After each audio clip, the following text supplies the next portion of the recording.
오늘도 주님의 말씀을 통해 하나님 나라를 누리는 복이 있기를 주님의 이름으로 축원합니다. 우리가 지금 스데반의 설교를 계속해서 보고 있는데요. 이 스데반은 이 이스라엘의 역사 가운데 하나님의 구원이 어떻게 흐르고 있고 또 그 구원 가운데 보면 너희가 하나님께서 세우신 구원자를 거부하고 거절해 오지 않았느냐 이거죠. 그러므로 지금 너희가 거부하고 거절하는 예수도 하나님이 주신 구원자고 또 그만이 유일한 구원자며 참된 그리스도시다라는 것을 지금 설파하고 있는 가운데 있습니다.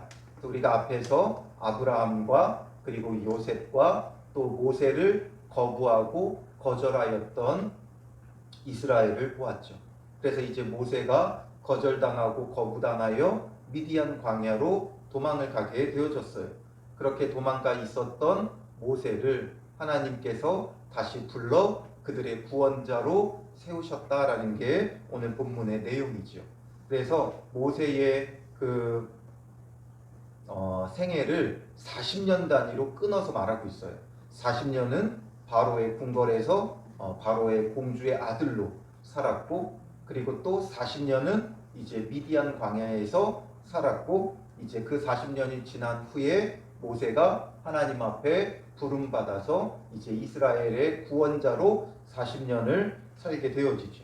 30절에 보면 40년이 참에 천사가 시내산 광야 가시나무 떨기 불꽃 가운데서 그에게 보이거늘 모세가 그 광경을 보고 놀랍게 여겨 알아보려고 가까이 가니 주의 소리가 있어 나는 내 조상의 하나님 즉 아브라함과 이삭과 야곱의 하나님이라. 하나님께서 이제 모세에게 나타나 그를 불러 구원자로 세우고자 하시는 그 광경이 기록되어져 있죠. 그래서 주께서 이르시되 내 발에 신을 벗으라. 내가 서 있는 곳은 거룩한 땅이니라. 거룩한 땅이 무엇인지를 하나님은 모세에게 보여주시고 알려주시는 거예요. 하나님께서 임재하셨기에 그곳이 거룩한 땅이 되어지는 거죠. 꼭 성막이 아니더라도 꼭 성전이 아니더라도 하나님께서 임재하시는 곳이 성전이에요. 그들이 무엇으로 스데반을 고발했어요? 두 가지였죠. 성전과 율법에 대한 것이었죠. 예수께서 성전을 헌다고 말했다라는 거죠. 그러니 이 성전, 너희가 너무나도 귀하게 여기는 이 성전 자체가 거룩한 것이 아니라 하나님이 임재하여 만나주시는 곳, 그곳이 거룩하다라는 거죠. 그러므로 우리에게 중요한 건 교회에 간다는 개념을 이제 뛰어넘어 하나님께서 임재하시고 나를 만나주시는 장소가 교회가 되어져야지, 그렇지 않고 우리가 그냥 교회만 왔다 갔다 하는 것은 의미가 없는 거죠. 그래서 정말 거룩한 곳은 하나님이 임재해 주시고 나를 만나 주시는 것. 그러니 우리가 교회에 갈 때는 그런 사모함이 있어야 돼요.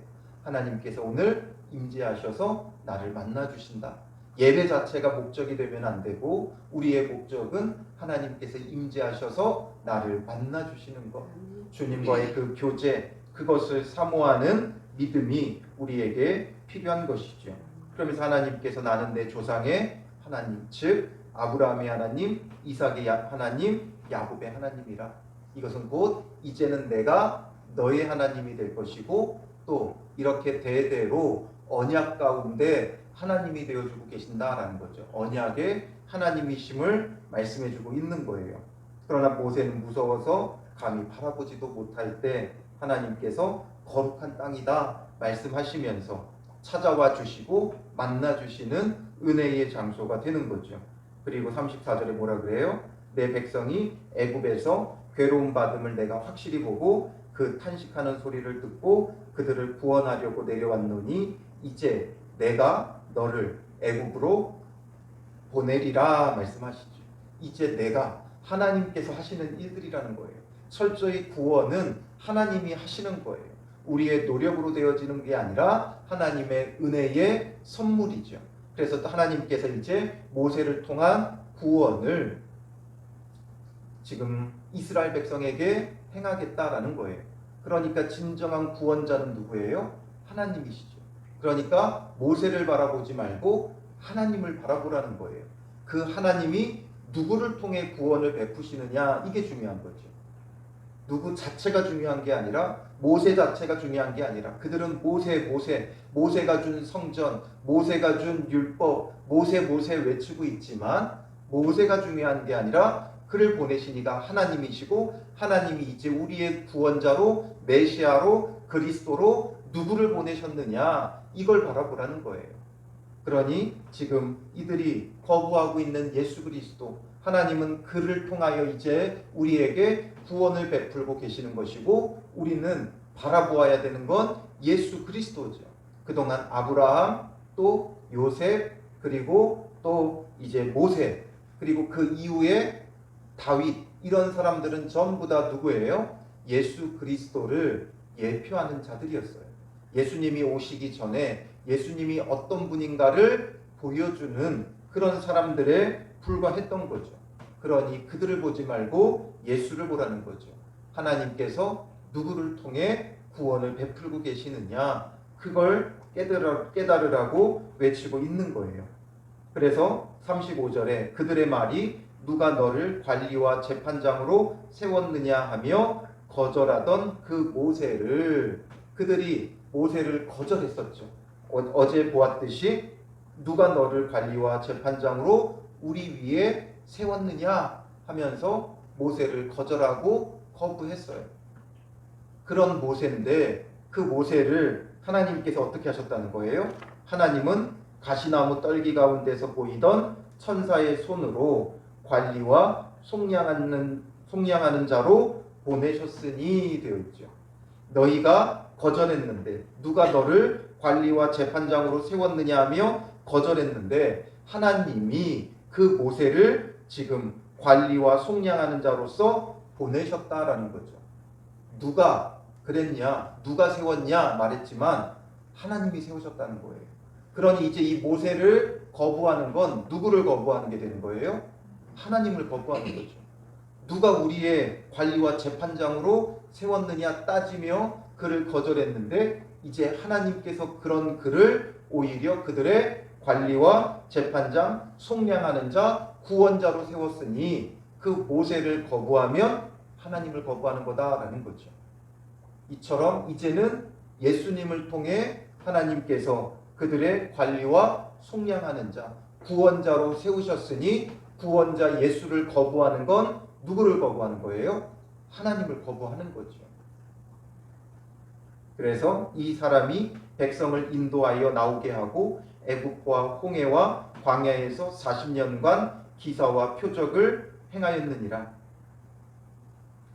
바로 이 모세를 통해 하나님께서 그 백성을 애굽에서 인도해서 나오게 하셨고, 애굽과 홍해와 광야에서 40년간 기사와 표적을 행하였느니라. 또 40년이죠. 40년간 그들의 구원자의 역할을 한 거예요. 그리고 모세가 뭐라고 외쳤어요? 이스라엘 자손에 대하여 하나님이 너희 형제 가운데서 나와 같은 선지자를 세우리라 하던 자가 곧 이 모세라. 그들이 늘 모세가 전하여 준 대로 나와 같은 선지자를 세우실 것이다. 이 구절을 근거로 해서 메시아를, 구원자를 이스라엘 사람들은 기다리고 있었던 거예요. 그들이 왜 메시아를 대망하는, 기대하는 그런 사상이 그들 가운데 있었냐 하면 바로 모세가 전해준 것 아니냐라는 거예요. 그래서 신명기 28장 15절에 보면 모세가 이렇게 말했어요. 내 하나님 여호와께서 너희 가운데 내 형제 중에서 너를 위하여 나와 같은 선지자 하나를 일으키시리니 너희는 그의 말을 들을지니라. 모세가 예언했던 거죠. 나와 같은 선지자 하나를 일으키실 것이다. 나와 같은 선지자라고는 표현되어 있지만 이게 바로 누구예요? 참된 선지자, 참된 메시아, 참된 그리스도, 참된 구원자를 세울 것이니 너희는 그의 말을 들으라는 거예요. 왜냐하면 그 말을 듣는 데에 구원이 있기 때문이죠. 그래서 하나님은 이제 모세와 같은 선지자, 참된 그리스도로 예수 그리스도를 보내주셨기에 그의 말을 들어야 돼요. 모세를 거절하면 하나님을 거절하는 것이듯 이제는 예수를 거절하면 하나님을 거절하는 것이 되어지는 것이죠. 계속해서 38절에 시내산에서 말하던 그 천사와 우리 조상들과 함께 광야 교회에 있었고 또 살아있는 말씀을 받아 우리에게 주던 자가 이 사람이라. 모세라고 하지 않고 이 사람이다 이제는 말하죠. 왜냐하면 이 사람은 이제 누구를 예표하는 거예요? 예수 그리스도를 예표하는 것이기 때문이죠. 그래서 모세를 통해 이 사람을 통해 시내산에서 말하던 천사와 조상들과 함께 광야교회. 왜 광야교회라고 말해요? 모세를 통해 애굽에서 구원받은 이제 언약 백성들, 광야에서 이제 하나님의 백성이 되었던 그들을 광야교회라고 표현하고 있는 거예요. 그러니 이제는 광야의 교회가 아니라 신약의 교회죠. 신약의 교회는 어떤 교회예요? 예수 그리스도를 믿음으로 구원받은 자들이 모이는 것이 바로 신약의 교회죠. 그러니 이 모세는 광야교회에 있었고 살아있는 말씀을 받아 우리에게 주던 자다. 그 광야교회에서 살아있는 말씀을 우리에게 주던 자다. 그리고 이제는 예수 그리스도가 이 말씀을 우리에게 준다. 이런 것을 쭉 설명하면서 스데반은 절대 예수님도 자기 자신도 모세의 율법이나 아니면 성막, 성전을 무시하거나 함부로 대하지 않았다라는 것을 설명하면서 또 한편으로는 이제 그 모세와 같은 선지자가 참된 예수님이다라는 것을 말해주는 거예요. 그런데 이 모세, 너희들이 모세 하고 있지만 사실상 그 모세를 거절하며 하나님을 거부한 게 누구냐? 너희지 않느냐라는 거죠. 너희가 늘 하나님을 섬긴다 모세 외치고 있었지만 모세를 거절하고 거부하며 하나님을 거부한 것은 정작 너희다라는 거죠. 예수님이 아니라 또 예수를 믿는 우리가 아니라 너희지 않느냐라는 거죠.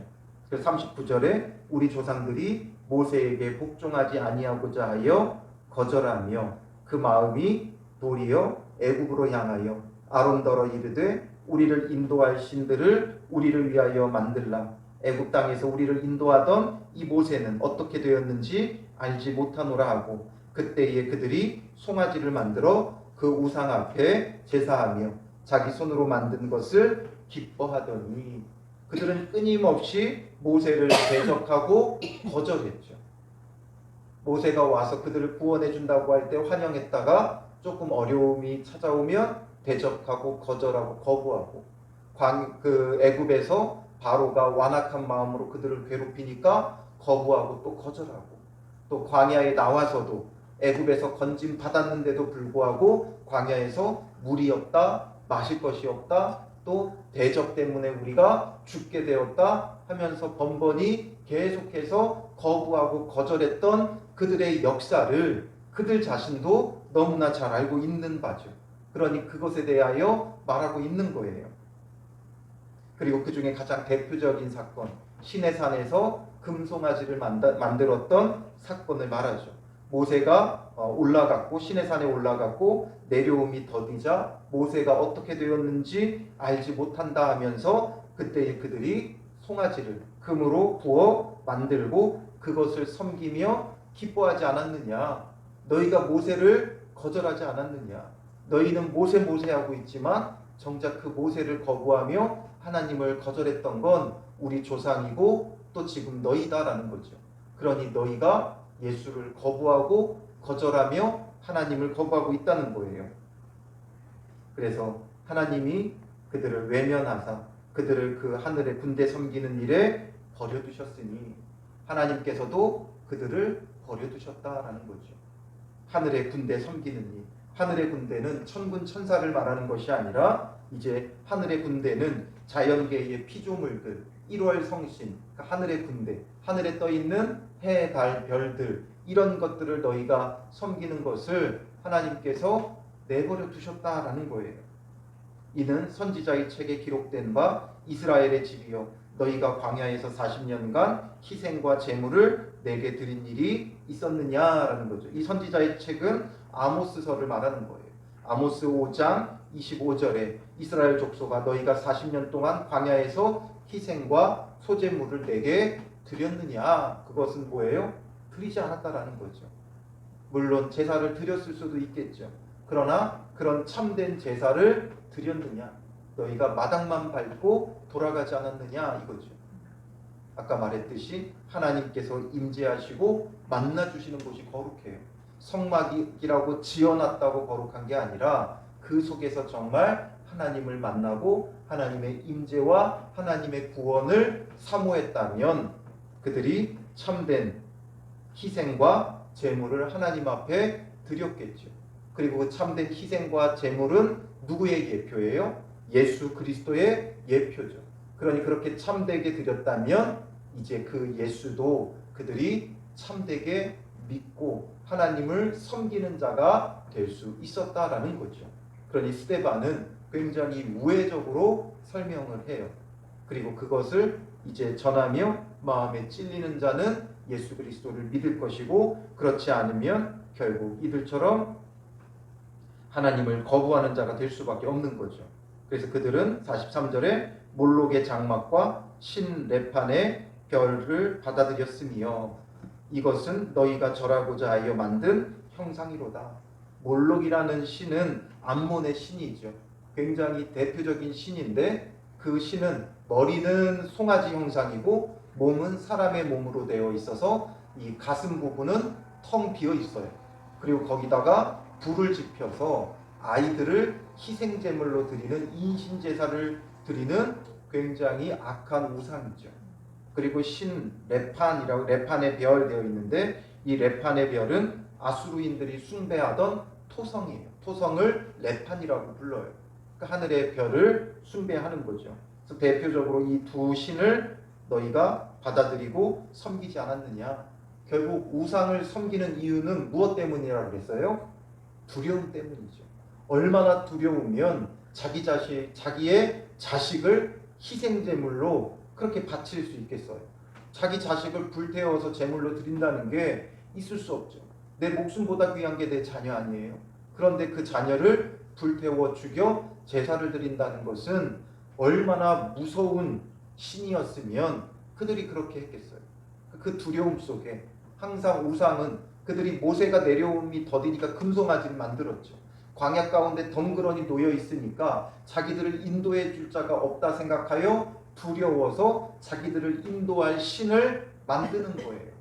결국 우리에게는 다른 종교를 섬겨서 우상 숭배가 아니라 우리의 두려움 때문에 내가 헛된 것을 붙잡는 게 그게 우리의 우상이에요. 두려움 때문에 돈을 붙잡고 두려움 때문에 자녀를 붙잡고 두려움 때문에 우리가 건강을 붙잡고 또 여러 가지 것들을 붙잡는 이 모든 게 오늘날 우리의 우상들이 되고 있다는 거죠. 그러니 예수님을 찾는 게 아니라 다른 것을 찾는 것, 그게 바로 우리의 우상이 되어져요. 우리가 돈부터 찾게 되어지죠. 돈이 있냐 없냐 그것부터 걱정하죠. 내 건강, 나의 노후 이런 것들이 오늘날 우리의 우상이 되고 있어요. 그게 아니라 어떤 문제, 어떤 어려움 가운데도 예수를 찾아야 돼요.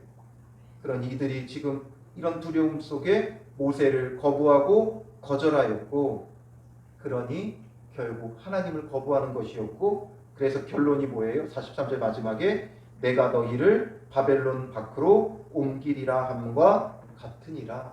그러니 하나님께서 내가 너희를 바벨론 밖으로 옮기리라. 하나님께서 주셨던 가나안 땅, 또 하나님 주셨던 성전이 있는 예루살렘에서 바벨론으로 옮겨버리겠다. 그래서 나중에 이제 이스라엘의 역사 가운데 바벨론에 의해 예루살렘이 완전히 함락되고 성전이 완전히 무너져 내리고 그들은 바벨론의 포로로 끌려가죠. 그러니 바벨론이 성전을 허물었어요. 그런데 그게 바벨론 때문이냐 너희 때문이지 않느냐라는 거예요. 그러니 정작 성전을 허무는 건 예수가 아니라 너희고 모세의 율법을 바꾸겠다 말한 게 아니라 너희가 모세의 율법을 지키지 않아 너희가 성전을 헐고 너희가 바벨론의 포로로 끌려갔던 것이다 라는 거죠. 이것을 지금 스데반은 전하고 있어요. 이것이 이스라엘 사람들에게는 유대인들에게는 자기들의 역사기 때문에 이 설교가 너무나 그들에게 어울리는 잘 맞는 설교죠. 이스라엘의 역사를 쭉 꿰서 50절에 이르는 이 설교가 이스라엘의 전체 역사 가운데 하나님의 구원의 일들과 그 구원 가운데 거부하고 거절하는 너희의 완악함을 보라라는 거죠. 그리고 너희가 이제는 예수님께 그렇게 하고 있다는 거예요. 그런데 반면 오늘 우리에게, 대한민국 사람인 우리에게는 이것이 와닿지 않죠. 어떤 조선의 역사를 말한다거나 세종대왕에 대해서 이야기한다거나 이 단군에 대해서 이야기하면 우리에게는 쏙쏙 박히겠죠. 그렇지 않으니 우리에게 조금 어려움이 있어요. 그러나 여기서 핵심은 뭐예요? 하나님이 보내신 구원자를 너희가 거부하고 거절해 왔다라는 것이고, 이제 참된 그리스도인 예수까지도 너희가 거부하고 거절하고 있다는 거예요. 그러니 이 메시지가 핵심은 35절이죠. 그들의 말이 누가 너를 관리와 재판장으로 세웠느냐 하며 거절하던 그 모세를 하나님은 가시나무 떨기 가운데에서 보이던 천사의 손으로 관리와 속량하는 자로서 보내셨다. 그런데 이 모세를 거절했던 너희가 하나님을 거절했고, 그러므로 너희가 성전을 허물고 모세의 율법을 폐하고 바벨론으로 끌려갔던 것이다, 이거죠. 그럼 이것이 우리에게 어떻게 적용이 되겠어요? 우리에게도 이제는 예수님을 구원자로 주셨는데 과연 내 마음속에서 내가 예수님을 거부하고 거절하고 있는가, 아니면 그 예수를 붙잡고 있는가라는 거죠. 내가 예수님을 믿는다고 해서 예수님을 붙잡는 게 아니에요. 우리의 마음에는 두 마음이 있다고 그랬죠. 육신의 소욕과 성령의 소욕이 있어요. 육신의 소욕은 육신의 정욕이죠. 자기의 욕심을 따르고자 하는 것과 성령이 주시는 예수 그리스도를 따르고자 하는 선한 마음이 있죠. 우리 마음에는 선악이 싸워요. 원래는 악만 존재했죠. 죄인이기 때문에 우리의 마음은 악했어요. 그런데 예수 그리스도를 믿으니까 예수님이 내 마음에 들어와 선이 되어 주신 거예요. 이 선악이 내 마음속에서 항상 갈등하게 되어져 있어요. 그 속에서 선하신 예수 그리스도를 붙잡고 착하고 선하고 바른 것을 쫓는 자가 되어지느냐, 아니면 여전히 세상의 기준대로 세상적인 것을 욕심과 정욕을 따라 붙잡느냐. 세상 사람들, 예수가 없는 자들은 돈을 쫓고 육신의 정욕을 쫓고 음란함을 쫓고 이런 것을 쫓죠. 그것을 당연하게 여겨요. 그러나 예수님이 들어오는 그 순간부터 돈이 전부가 아니라는 것을 우리는 깨닫게 되죠. 그렇다고 해서 예수 믿었다고 해서 돈이 전부가 아니라는 걸 알았다고 해서 우리가 돈을 쫓지 않느냐? 그건 아니죠. 살아가면서 돈이 필요해요. 그 필요한 그 돈으로서 도구로서 여기는가, 아니면 세상 사람처럼 돈이 목적인 인생을 살아가느냐, 이것이 이제 우리 안에서 끊임없이 갈등하고 충돌하게 되어져 있어요. 예수 믿는다고 돈이 싫어지는 것 아니에요. 그러나 그 돈을 바르게 사용하고자 하는 마음과 또 그 돈을 추구하고자 하는 욕심이 싸우는 거죠. 육신의 정욕, 음란함, 악함, 이런 것들이 예수 믿는다고 해서 그 마음에서 싹 사라지느냐? 아니죠. 그 마음과 우리의 정결함과 거룩한 마음이 싸우게 되어져 있어요. 그 가운데 우리가 예수 그리스도를 거부하고 거절하며 세상 사람들과 똑같이 육신의 쾌락과 즐거움과 만족과 돈을 쫓느냐, 아니면 이제 주님의 말씀에 순종하며, 유대인들이 그렇게 말하던 모세의 율법을 그들이 순종한다고 했지만 정말 그 말씀에 순종하며 살아가느냐, 하나님의 말씀에 순종하며 따라가느냐, 이 두 가지가 우리 안에서 충돌하게 될 거예요. 그때 우리가 예수를 거부하고 거절하는 자이냐, 아니면 예수님을 붙잡는 자이냐, 이것을 살펴보아야 하는 거죠. 그래서 오늘 하루 우리 안에 두 마음이 있을 터인데, 주님 안에서 정말 착하고 좋은 마음으로 좋은 땅, 좋은 밭에 마음을 가져 주님이 주시는 그 선한 마음을 붙잡고 순종하는 참되게 예수 믿는 자가 되어져야 되는 것이죠. 이것을 거부했던 이스라엘 또 유대인들, 그게 우리에게 이어지면 안 된다는 거예요. 그래서 우리는 참되게 거룩하신 예수님을 붙잡고 예수님이 주시는 그 구원, 참된 구원은 문제의 해결이 전부가 아니라 먼저 내 마음에 찾아와요. 내 마음에 평화가 와요. 그리고 나니까 내 마음에 참된 평화가 찾아오니까, 예수님을 붙잡고 순종하여 마음의 평화가 찾아오니까 삶의 문제들이 하나하나 해결되어지고 정리되어지는 것이죠. 그러니 오늘 우리 마음의 그 전쟁 속에서 우리가 예수를 거부하는 자가 되지 말고 그때마다 예수님을 붙잡고 간구하고 기도하며, 주님 성령의 충만한 은혜를 주셔서 성령의 충만함 속에 예수님을 붙잡고 따르는, 붙쫓는 믿음의 사람이 되게 해달라고 기도하며 예수님께 순종하는, 구원받는 복된 날 되시기를 주님의 이름으로 축원합니다. 기도하겠습니다. 살아계신 아버지 하나님, 우리의 마음속에 두 마음이 늘 존재합니다. 육체의 소욕과 성령의 소욕이 늘 갈등을 빚고 싸우나 우리는 어리석고 연약하여 우리는 수시로 주님을 거부하고 주님이 주시는 마음을 거부하고 욕심과 정욕과 즐거움과 쾌락과 나의 안위와 안락을 쫓을 때가 너무나도 많이 있음을 보게 됩니다. 이 모습을 주님 앞에서 직면하게 하여 주시고, 그동안 그리스도를 거부하는 우리가 하나님을 거부하는 자였고 성전을 허는 자였음을 깨닫게 하시고 회개하고 돌이키는 날이 되게 하사 오늘 하루 주님 안에서 주님이 주시는 마음을 붙잡고 예수님을 따르는 자 되게 하옵소서. 우리는 연약하여 두려움이, 걱정이 자꾸만 세상적인 것을 쫓게 하오니 주님이 주시는 참된 평화와 안식이 있게 하시고 성령의 충만함 속에서 이제는 세상의 염려와 걱정이 아니라 예수님을 붙잡고 순종하는 믿음을 보일 수 있는 성도들이 되게 하옵소서. 믿음으로 주를 따르는 자들에게 참된 구원과 안식과 평화와 안전을 허락하여 주실 줄 믿사오며 예수님의 이름으로 기도합니다. 아멘.